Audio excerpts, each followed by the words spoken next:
Selamat pagi Bapak Ibu saudara-saudara yang dikasihi dan mengasihi Tuhan. Sebelum kita melakukan aktivitas kita hari ini, kita mau datang pada Tuhan untuk mohon penerangan bimbingannya untuk sabda Tuhan yang akan kita baca dan renungkan pagi ini. Saudara, mari kita berdoa. Segala puji syukur kami naikkan kehadirat-Mu Tuhan, untuk waktu semalam kami boleh beristirahat dan dibangunkan pagi ini untuk menikmati hari ini dengan tuntunan dan bimbingan-Mu yang boleh kami dapatkan ketika kami membaca dan merenungkan firman-Mu. Kiranya Roh Kudus menolong kami agar kami boleh mendapatkan sapaan dan tuntunan Tuhan untuk kami boleh menjalani hidup ini dengan penuh rasa syukur dan penuh sukacita. Ya Tuhan, berfirmanlah, kami siap untuk mendengarnya. Amin. Bapak Ibu saudara-saudara, bacaan kita pagi ini diambil dari kitab Mazmur 119 ayat 65 sampai dengan ayat 72. Mazmur 119 ayat 65 sampai 72, firman Tuhan demikian. Engkau telah berbuat baik kepada hamba-Mu, sesuai dengan firman-Mu ya Tuhan. Ajarilah aku pengetahuan dan pertimbangan yang benar, sebab aku percaya akan perintah-perintah-Mu. Sebelum aku direndahkan, aku masih tersesat. Tetapi sekarang aku berpegang pada janji-Mu. Engkau baik dan berbuat baik. Ajarilah aku ketetapan-ketetapan-Mu. Orang yang congkak mencemarkan namaku dengan dusta, tetapi dengan segenap hati aku akan memegang titah-titah-Mu.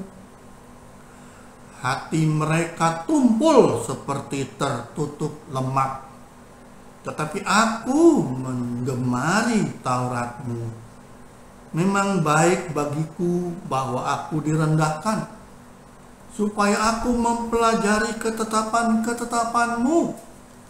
Taurat yang Kau sampaikan lebih berharga bagiku daripada ribuan keping emas dan perak.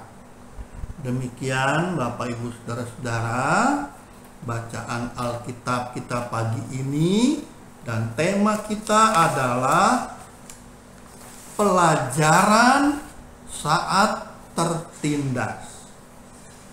Bapak Ibu saudara-saudara, siapapun kita tentunya mengharapkan kehidupan yang baik, kehidupan yang aman dan nyaman. Kita ingin kehidupan kita berjalan dengan lancar, penuh dengan kesuksesan.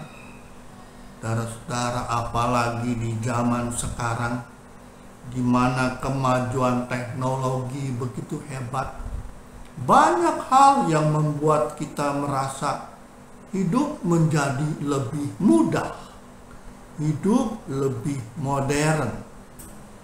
Tapi saudara-saudara, jika kita melihat semua itu, kita memang sepertinya hidup ini dipermudah. Terkadang saudara-saudara, kita merasa hidup ini sangat nyaman. Tetapi saudara-saudara, hidup tidak seperti itu.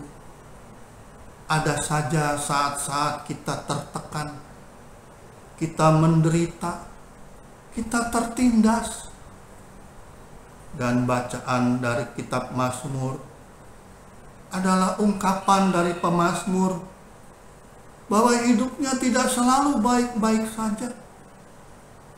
Dia merasa orang-orang mencemari dia, orang memfitnah dia, orang menindas dia. Daud mengatakan seperti itu. Tetapi saudara-saudara, di dalam kondisi yang tidak baik dan tidak menyenangkan itu, tapi justru Daud mengatakan bahwa Tuhan itu baik. Daud mengatakan bahwa Tuhan berbuat baik. Saudara-saudara, apa yang ia alami, apa yang Daud alami, membuat Daud sadar bahwa kesusahan yang terjadi adalah karena dialah yang menyimpang dari jalan dan ketetapan Tuhan. Kesusahan yang terjadi dalam dirinya karena salahnya sendiri. Karena itulah dia datang kepada Tuhan, justru mengatakan ketetapan Tuhan itulah yang benar. Daud mengatakan Tuhan itu justru baik, sebab dia menunjukkan jalan-jalan yang benar. Ketika dia tertekan, Daud tertindas, dia justru melihat di balik semua itu ada berkat, ada pelajaran dari Tuhan. Saudara-saudaraku yang Tuhan kasihi, ada ungkapan dalam bahasa Inggris. When life is good, God is good. When life is not good, that means God is not good. Orang-orang banyak yang beranggapan seperti itu. Ketika hidup tenang dan nyaman, dia mengatakan Tuhan itu baik. Tapi ketika dia mengalami kesusahan, penderitaan, dia bersungut-sungut, dia mengeluh, dan dia mengatakan Tuhan itu tidak adil. Dia meragukan cinta kasih Tuhan. Dia mengatakan Tuhan itu pilih kasih. Hanya orang-orang tertentu yang dikasihi dan diberkati. Dirinya justru ditinggalkan Tuhan. Saudara-saudara, banyak pendapat-pendapat miring seperti itu terlontar dari banyak orang ketika hidupnya terhimpit. Benarkah demikian? Benarkah Tuhan itu sewenang-wenang? Saudara-saudara yang Tuhan kasihi, mari coba kita renungkan. Cobalah kita belajar dari kesalahan, kita belajar dari rasa sakit.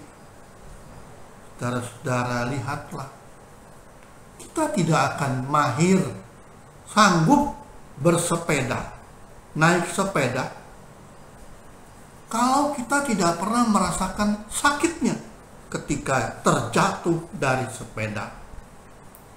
Kita tidak menghargai kesehatan ketika kita tidak pernah merasa sakit.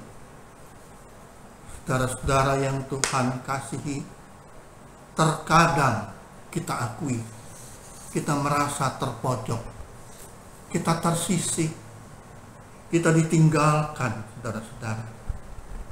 Saudara-saudara, sehingga kita mengatakan tidak ada kebahagiaan dalam hidup ini. Sesungguhnya Bapak Ibu saudara-saudara, ada banyak pelajaran yang kita dapat lihat dari penderitaan dan kegagalan kita. Sesungguhnya Tuhan justru menggunakan semua itu supaya kita bisa mengoreksi diri, bukan mempersalahkan Tuhan. Dan Daud pun menyadari hal itu ketika ia berada dalam kesesakan. Justru Daud menanggapinya dengan positif. Sebelum aku tertindas, aku menyimpang darimu. Dan sekarang aku mau berpegang kepada janjimu. Saudara-saudara, lihatlah pengalaman Daud itu. Ia mau belajar. Ia mau menyadari untuk tidak mempersalahkan Tuhan. Saudara-saudara, jika di antara kita saat ini sedang merasakan penderitaan itu, belajarlah dari penderitaan itu dan jadilah pemenang, jadilah orang yang setia kepada Tuhan. Karena Tuhan bisa memakai masalah dalam hidup kita untuk mengkoreksi diri kita. Lewat apa yang kita alami itu, belajarlah mengikis ego kita. Kita belajar menjadi pribadi yang baru, yang seturut dengan kehendak Tuhan. Janganlah kita mengeraskan hati. Janganlah kita merasa sombong, paling benar dan paling kuasa.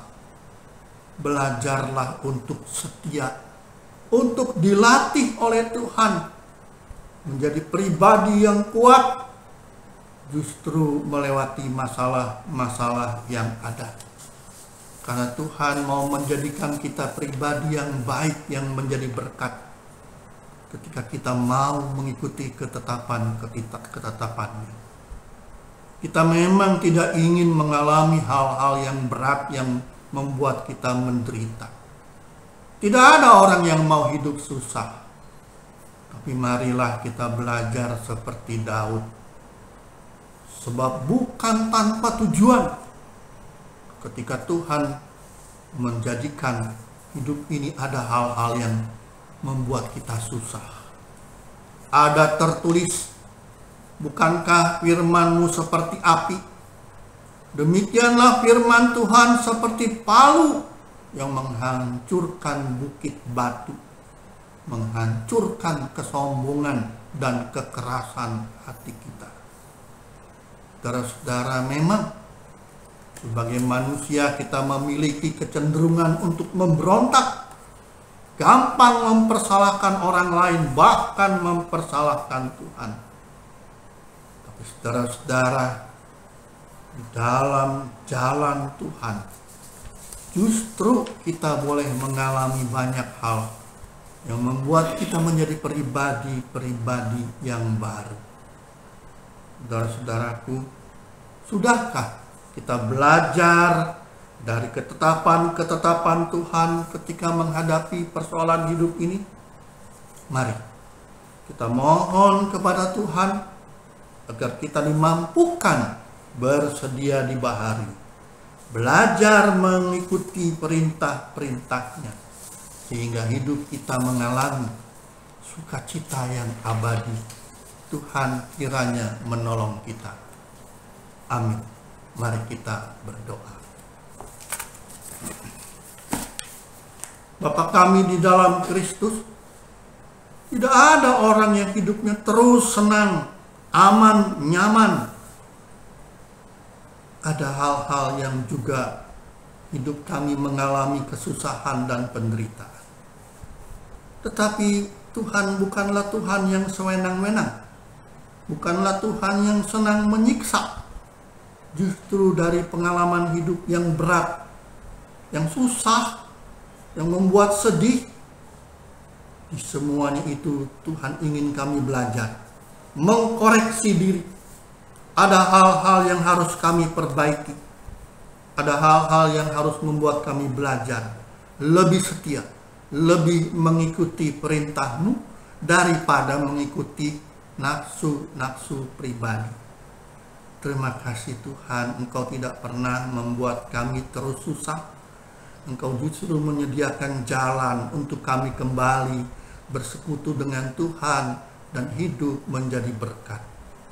Kiranya hari ini tuntunan firman-Mu membuat kami mengalami sukacita dan bahagia yang sesungguhnya. Tolong kami Tuhan, sertai hidup kami Tuhan, agar hidup kami mengalami sejahtera di dalam kasih-Mu. Terima kasih Bapa, di dalam nama Yesus kami sudah berdoa, memohon dan bersyukur. Amin.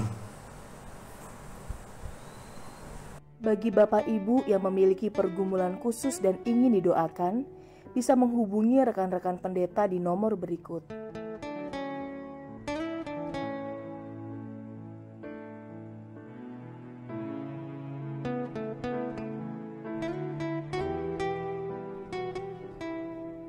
Tuhan Yesus memberkati.